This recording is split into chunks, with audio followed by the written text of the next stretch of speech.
My poem's name is If I Knew Then What I Know Now.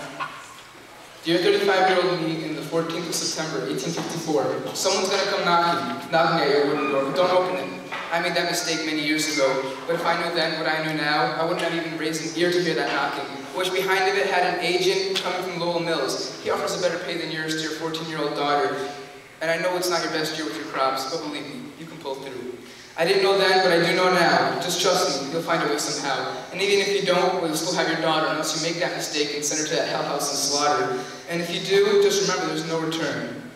That man offers safety in church on Sunday, but it's all just a big lie to convince you to give her away. If it really was true, then I'd still have my Mary, but she's gone now, and it's all my fault.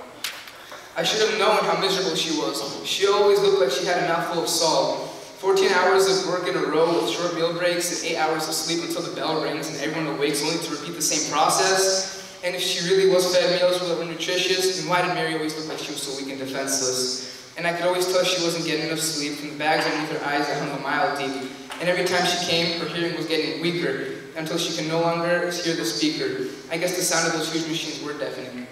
But how was I supposed to know? I never entered the factory. But the money kept coming, and that just kept me showing the obvious signs that my daughter was dying. The steam, humidity, and the inhaled caused poor Mary's lungs to give out and fail, and drop her head low enough for a few strings to get caught in that boom, and it result in Mary's ultimate fate. But let's say I wouldn't risk it again if they offered the world. So when that door knocks, just say, man, who needs that extra money? That's nothing compared to what my daughter's worth to me and continued life as it was before.